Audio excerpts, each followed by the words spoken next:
de dezembro de 2010, que ele se comprometeu que passaria, nós entramos na Justiça. E o Diário Oficial está se negando a publicar os atos da UEPB.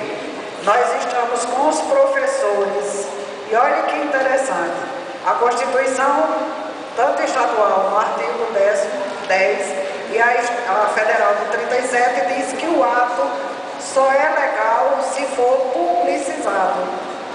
No da Constituição Federal, ele diz que tem que ter publicidade do ato.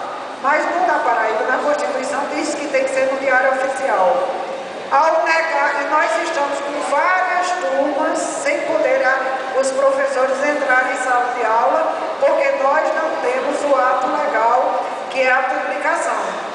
E eles estão, todo dia diz que sai, e ele não manda oficialmente, evidentemente para criar duas coisas. Primeiro, uma instabilidade interna, porque os alunos, com todo o direito, estão reclamando porque estão sem aulas, e para que eu faça, coloque o professor em sala de aula e cometa um ato de improbidade administrativa. Não saiu hoje, eu estou agora mesmo, mandando o procurador, o escritório entrar com uma ação. E vou entrar com duas ações.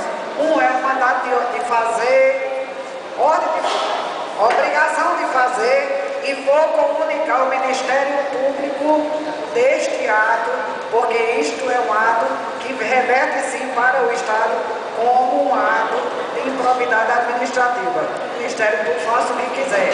Se o trunfo é Paulo, é Paulo.